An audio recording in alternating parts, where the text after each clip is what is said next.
Hello, good morning, good morning, good morning. I just wanted to stop by a minute into your front room there and just show you where I'm at with my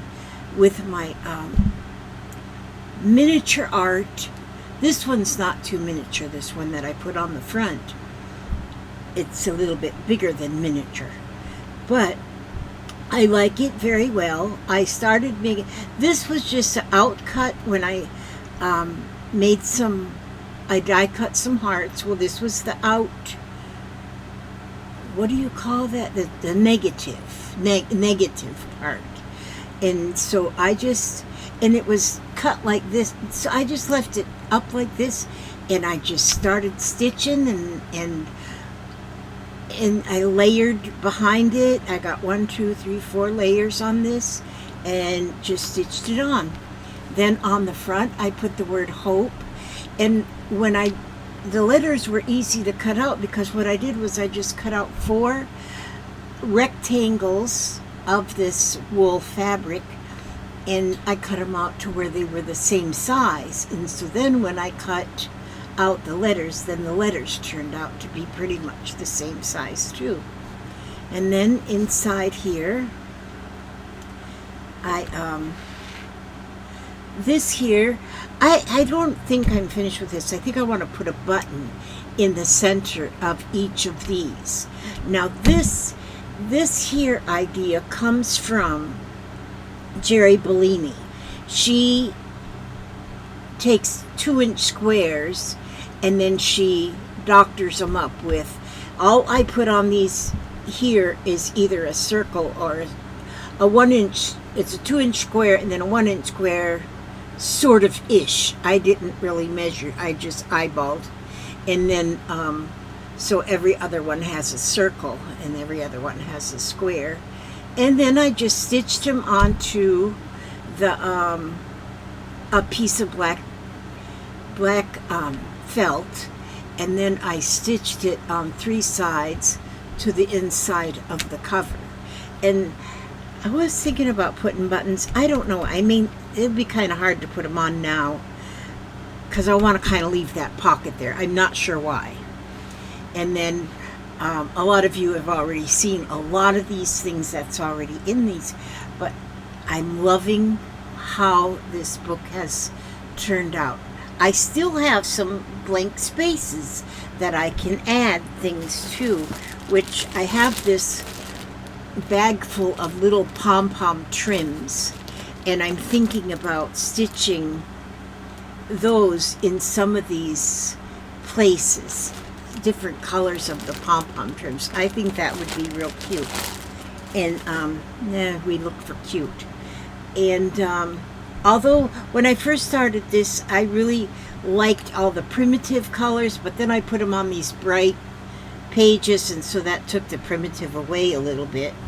But as I've been working along, it's just, all of this is just hand stitched with pieces of wool, scraps of wool, pieces of wool.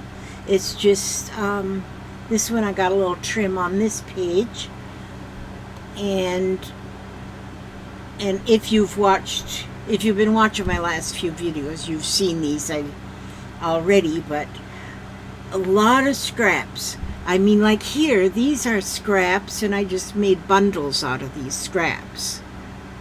These are still just bundles that I can, and then here I put the bundles on these here pieces. They already have, I put the bundle on these, in which I've got room. In fact, I could maybe even put, like, just sew a bundle right there. Just stitch and that might be what I'll do now that I'm thinking about it. I have a lot of little squares because I cut a lot of 2-inch squares. There's another one of those bundles.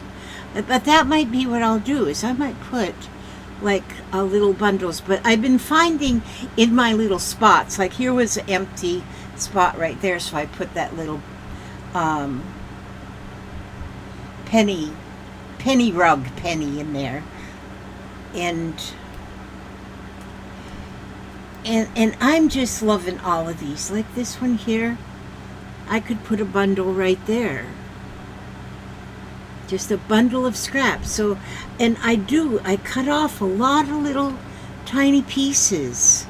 And then all those little tiny pieces, and I just put them together and just bundle them up.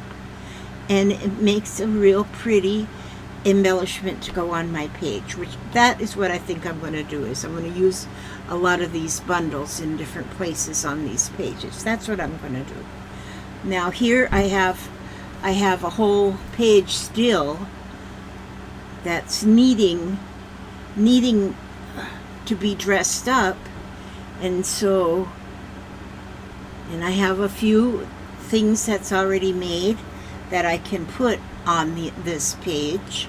But here I made just the button, I call them penny buttons, although there's no pennies in there. It's just that they come from the penny rug idea.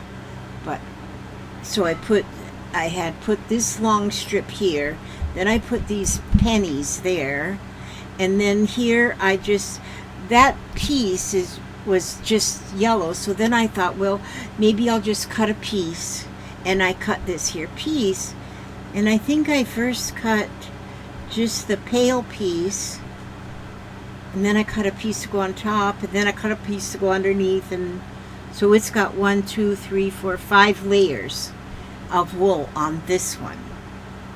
And then I had these pretty buttons, and that's why I just put those on there, and this is a little wooden button, matches that one right there.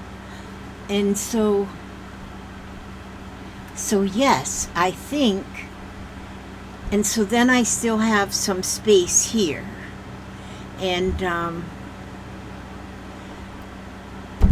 who knows what I'm going to do on there. But I just wanted to show you how it's coming along, and I think it's really coming along well. I'm kind of brokenhearted because I've used up all of my sashiko thread, and so, but I found that I had this ball of crochet cotton, which it's also although this one's more pastel in color, it's okay, and I'm going to use that. But I just love this. I love doing this. This is just so much fun. So much. It's just, I enjoy this. I thought I had a needle laying there with some thread in it, but maybe not. Maybe not. So I'm going to get me a little piece of this thread. I'm glad I found this in my stash, because this will work. By the way, and don't take this as begging, but it is, well, I don't know what you call it, but I have had a couple people that have over time have said that I should make a wish list, and then that people could, if they wanted to, grant my wishes from Amazon. And so I made an Amazon wish list. It's got a few things in there, and one of the things in there is my thread, my most favorite sashiko thread that I've used so much in this here. I'm trying to thread this needle, you guys. I've used so much of it in this here book. Every bit of this stitching is done with my sashiko thread, but I used it all up. It's gone. I don't have no more. But I'm going to order some more. Don't worry about that. I am going to order some more. But anyway, I did put that wish list in there, and you can look at it if you want, and you don't have to look at it if you don't want. And because this stuff is, I'm telling you, stuff is expensive these days. And so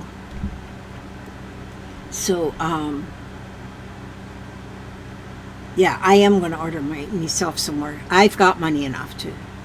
But it is my birthday coming up in 20 days. What is today? The 13th, yeah. In 10 days. Oh, 10 days it's going to be my birthday. I'm going to be 75. 75 years of age is what I'm going to be. Old.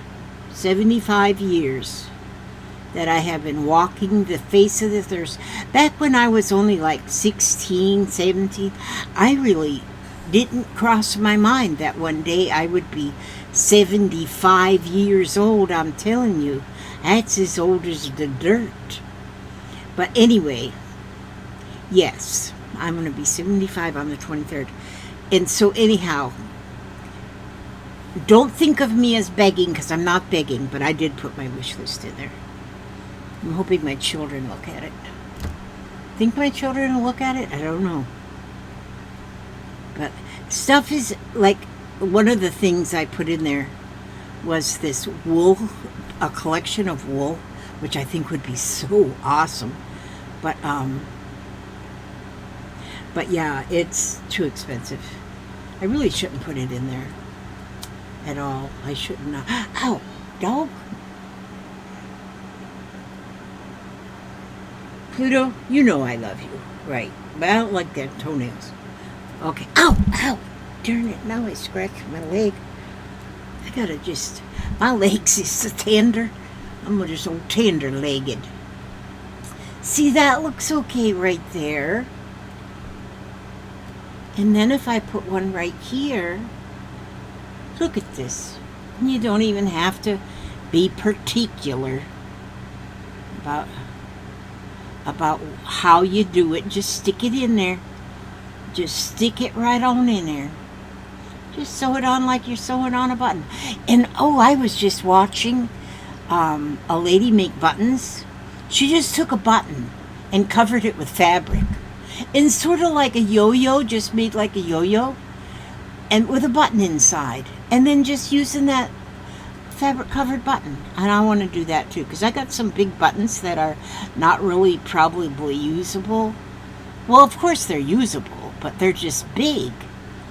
And see, I have this here. Just let me show you this. Ooh, this is big. This is all buttons. Beautiful buttons. But like all of these in here are big buttons in this one. But like this, look how big that button is. I don't know that I would use this button on anything because it's so huge. Look how big that is. So if I were to cover that button up, like make a yo-yo and put just cinch this in it, and then like if I'm using the fabric, if I if I find like a piece of fabric like this one here I got laying here, and like if I just took and stitched, put that doggy face on there. If you was to find a flower in a piece of fabric or something, and just like you're making a yo-yo, but put this button inside of it, then you got a fabric covered button. And I think I want to do some of that. I'm going to do some of that today, I do believe. But this whole little bag here is all full of these giant sized buttons. Most of these are vintage buttons, and most of them have been sent to me by beautiful people. But and so I just love buttons. Me and my granddaughter were playing in these buttons earlier this morning, just finding buttons, and she's learning her colors, so she was finding buttons in special colors. Oh God, that's heavy. Well, you know what? Everything is heavy these days. And so anyway, what was I doing? Oh, I was tying this in here. I just want to stitch that right in there. And so, but in some of these bare places, I can just add things to it whenever I feel like it. Oh, and then, this is just a show and tell video. Show and tell. I used to love show and tell in school. One time it was show and tell. One time it was show and tell in school, and I didn't really have anything to bring, and I had a little doll, but it didn't have any clothes on it. It didn't have any clothes on it. The doll was naked as a jaybird. And so what I did, it's one of my early crafting days, I guess. So what I did was what I done and did was at the bottom of the curtains in my bedroom went all the way to the floor. They just old-fashioned curtains, my mother put them up there. They weren't nothing but curtains. And so what I did was I got behind the chest of drawers with scissors, and I cut the bottom corner out of that curtain. And I got a couple more of these too. And I cut the bottom corner out of that curtain. And so then I just had like a rectangular shape. And then I cut 2 holes in it that would be for the arms could fit through, the baby's arms, and wrap it around, and another little snip of that curtain, and tie a little tie on it. Well, now my little baby doll had clothes, so I could now take her for show and tell, and it would be perfect. So I put her in my book bag, and I brought her on to school. And she was loved by everybody in show and tell. And then when I got home, my mother was a little upset. I really didn't think. Oh gosh, I'm upside down. Where's my thing? I gotta, just a minute, I gotta stand on my head. Oh no, don't stand on my head. I gotta get off of my head. Okay. So anyhow, when I got home, my mother, of all days, she was doing deep cleaning while we's at school. I didn't think she'd notice the curtain because it was behind the chest of drawers. There was a chest of drawers that covered that curtain. And so, but then when my mother does this deep cleaning stuff, that lady moves everything. She just moves everything because now she's got to clean the floors and the baseboards and everything else. I don't know why she was so persnickety. And she noticed there was a hack out of the curtain. And she asked me about it. Well, I couldn't lie. I had to tell her what I did and why. And she was none too happy. Oh, I got this one too. I could put this one on there. And so, but at least I had something for show and tell. And I had something for show and tell. And she just made short curtains out of it. She cut the bottoms off of both of them. I don't remember what my punishment was. I know I had some punishment. But I still was proud of my little baby girl's clothes. I think she let me keep the clothes. I don't remember. I was like in the 3rd grade. Maybe 2nd. I don't know. That's before I knew I was one day going to be 75. Well, I'm not 75 yet. I'm only 74. Won't be 75 for another 10 days. Oh, and then I wanted to show you. Now, this here is something I've been working on. I started working on this like 100 years ago, and it's just a canvas. But I started as you can see in the back, I just started doing some stitching. Like I sewed that flower on there, and I sewed that flower, made it sort of out of a yo-yo and a button, and then I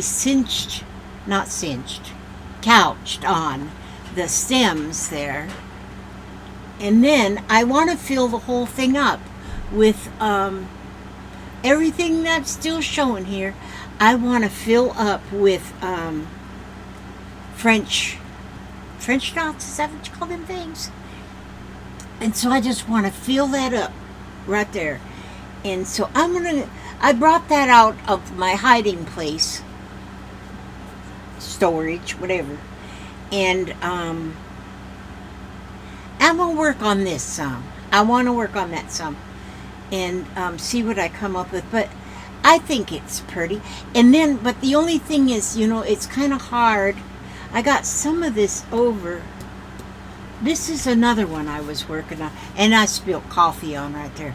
But I was working on this one too. You can see on the back where just stitching stitches through. And, then just yesterday I started adding these. Some a little bit more stitching right in through here.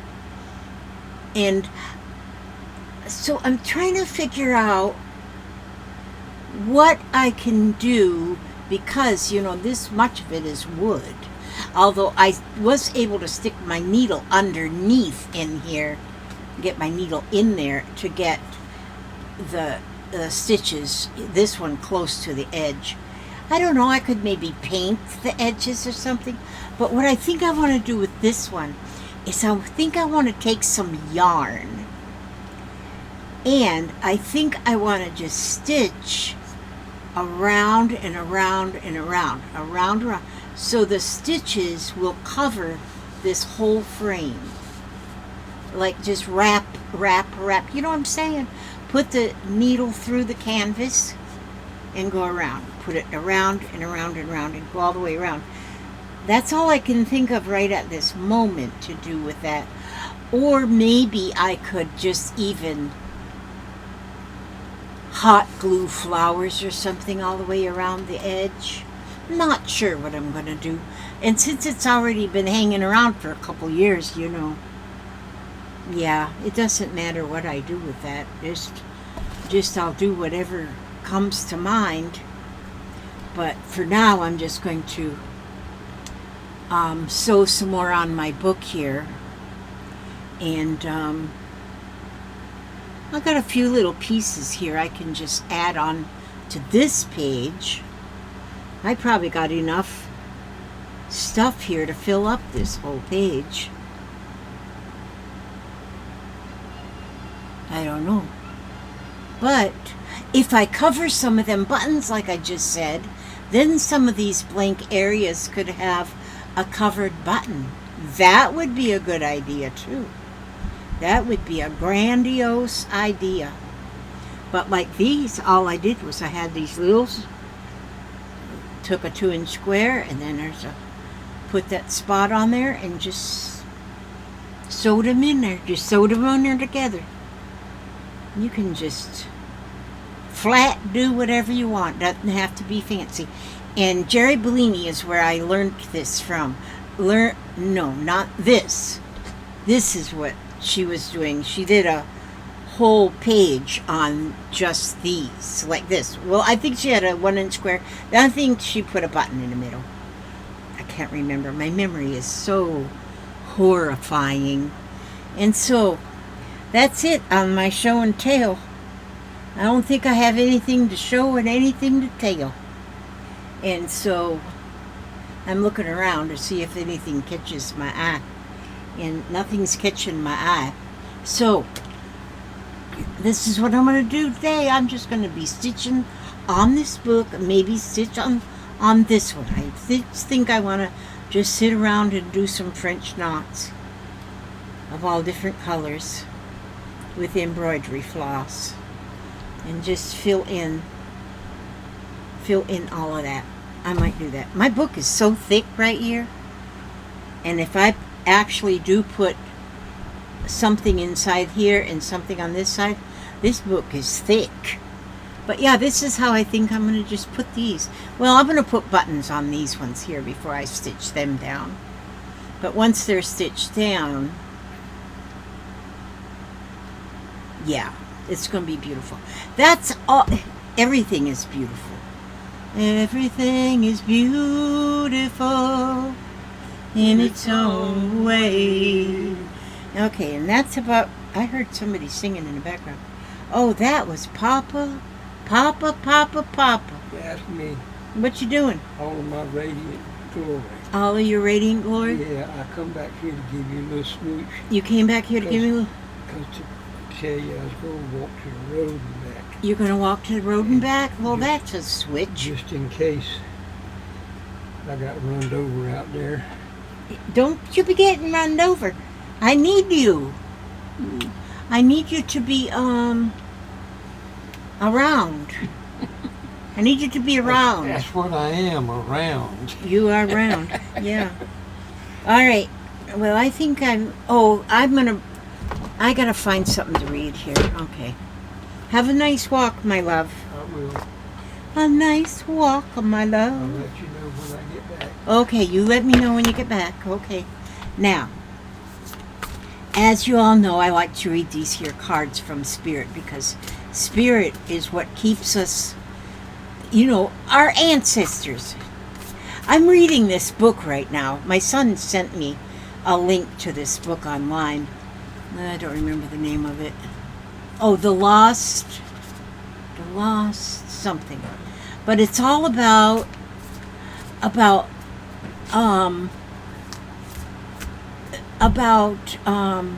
it's all about living in the primitive days.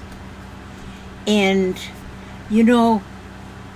right now a lot of people, you see a lot of videos of people doing prepping, I don't know, for the apocalypse or something they're prepping for. And really all you need to do is to have, like, for food, just make sure you got plenty of flour and sugar and baking soda and baking powder and some salt, and there you go. And then, everybody can grow them a little garden, even if you just got a little bitty yard or some flower pots. You can grow some vegetables, and it's not going to be all that bad. I could live in the primitive days, or I could have lived in. Now I think I do need my electricity, because them candles, they just don't give you enough light. And so, but it's very interesting, this book that I'm reading. It's just very interesting. And, it talks, we talk about recycling and reusing and upcycling and all those kind of things we talk about all the time. Well, that's nothing new when you think about all them years ago. All them years ago, there was no upcycling and recycling and stuff. You just mended clothing, and them was a whole stack, fella. You just mended your clothes if they got holes in them, and if they got too bad, then you just used them clothes to make a quilt out of. And so, and everybody just made stuff. And even the young girls, they would learn to embroider and sew and knit and crochet. And then all the young girls had a hope chest, So then if they got married or moved out on their own, they had everything they needed right there in that hope chest. And, there it is. This one. Okay. And they had that hope chest, and it was that filled with things that they needed, that they would need when they had their own little home. And so, so we are spoiled rotten. We're spoiled flat rotten. Okay, let me just, wait a minute. I got to put on my glasses. Here's my glasses right here. Okay. All right. Let me look at you.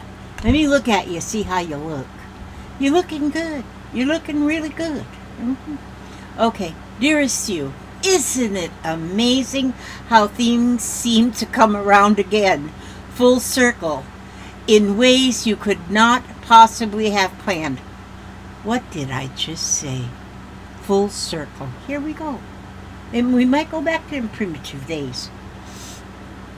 You wonder how a dream could die, only to be resurrected years later when you're really ready. You thought it was time back then, but your wisdom knows better than your small self, whose desires are unmet. Now, here you are with a new opportunity to do things from a different, more mature perspective. We want you to trust that in this new opportunity for rebirth, you will be called in two directions. And the one that is unfamiliar will be the right one. in the unknown spaces, the uncharted places, or infinite potential. We are waiting to guide you into your fullest life. Big bounty will come if you remain in the present. You have come full circle, and now you can see that everything changes, is made new, and given new hope. Loving you always. See, that you can actually put that right there with what I was just saying. Full circle. We go to the grocery store now. Well, I don't go to the grocery store, but my children tell me when they go to the grocery store that shelves is there's just not as much in the grocery stores as they used to be, for many different reasons. But and when you talk about full circle, that's one thing about those primitive days when you went to the town to buy your supplies. You bought supplies. You just got supplies so you could go home and you could cook. You didn't stop at McDonald's on the way to get dinner. No, you went and you bought the supplies that you were going to need for the month, or whatever, the flour, sugar, coffee, whatever you needed for the month, and you carried them home. And you had all those things ready. I remember my grandmother's flour. She always got her flour in 50-pound bag. And built right in the cupboard in their kitchen, you could pull this one cupboard door open like this, and then it was like a V-shaped drawer almost, but it just only pulled out like this, and her flour was in there. And so then when it started getting toward the bottom, then she would have to go get some more flour, next month or whatever. You know what she would do to make her biscuits? In this whole big thing of flour, she'd open up that pull down thing. There's all the flour. She'd make a little hole in the flour, just make a little hole in there. And then she'd put the milk in there and the egg in there, whatever she put in there. And she would just mix it all up right there, in with all the flour. She'd mix it all up in there. And then she'd pull that wad of wet flour out and put it on a floured board.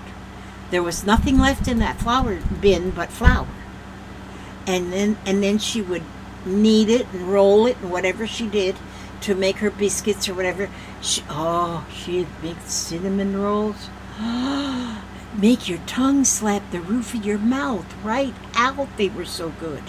I can still taste them today, even though I haven't had one since 1963. But yeah, and she used to make them, was so good. And but yeah, right now, and I've been watching videos about the damage that's been done from these natural disasters. And you know what I'm seeing? I'm seeing love shared. Neighborhoods coming together, communities coming together, working together.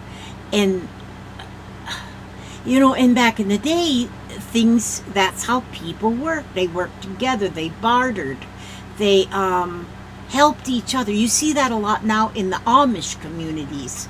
They have just the basics, but they all help together, they all work together. It's amazing.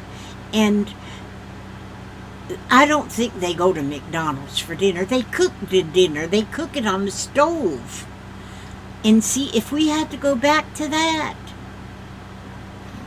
I don't think it would be bad. I don't think so. I don't think we need all them microwave meals. We don't need that.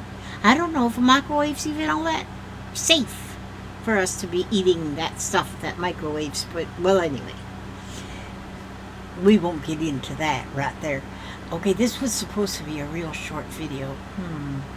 And here I am just yapping and yapping and yapping and yapping. Okay, well, I'm going to quit that yapping. You might notice I turned the air conditioner off. We've had it off since before the storm. And so now you're not hearing that loud hum. You might still hear a fan because we got two No, we got 3 fans in here. I got one that blows on me. Papa's got one that blows on his bed, and then we got the ceiling fans. We have 3 fans going in here. But, so hopefully that doesn't make too much. But that, I noticed, though, the last couple of videos that I watched back, which I don't watch all of mine back, but every once in a while I do, and I thought, oh my gosh, that air conditioner's loud. And it doesn't seem like it's that loud right here in my room, but it's loud. Oh, I'm telling you, it's loud. But anyway, it's off now, and it probably won't go back on till the next summer. Because now, like, what is it? It's 82 degrees right now. It says 82 degrees Fahrenheit and sunny. That's what it says on my computer screen. And so, but it's been nice and cool and a little breezy there. And so even after the storm passed, for quite a while, we had a lot of breeze, just breezy, and boy, it felt so good outside. And so anyway, I'm going to let you guys go and get your day going here, and to whatever you're going to do, bake some biscuits maybe. And I'm going to, I don't know what I'm doing. I'll probably just sit right here and stitch, because that's what I like to do. I like to sit here and stitch. Okay, I do ask God to watch over you every step you take, every move you make. Keep you real safe and secure and not senile. I don't want you to be senile. But, and healthy and happy and humble. That's what we need, is to be humble. If everybody would just humbleize themselves, I don't think that's a real word, but hey, it's what fell out of my mouth. I just love humble people. I just love them. Okay, I'm going to let you go, and I'm going to get busy, and I'm going to do something, even if it's wrong. And I'm looking for my mouse. Oh, here's my mouse. Right here it is. I always have to find where my mouse is hiding. 36 minutes and 57 seconds. God bless and keep you all, and I'll see you on the next video. Right there it is.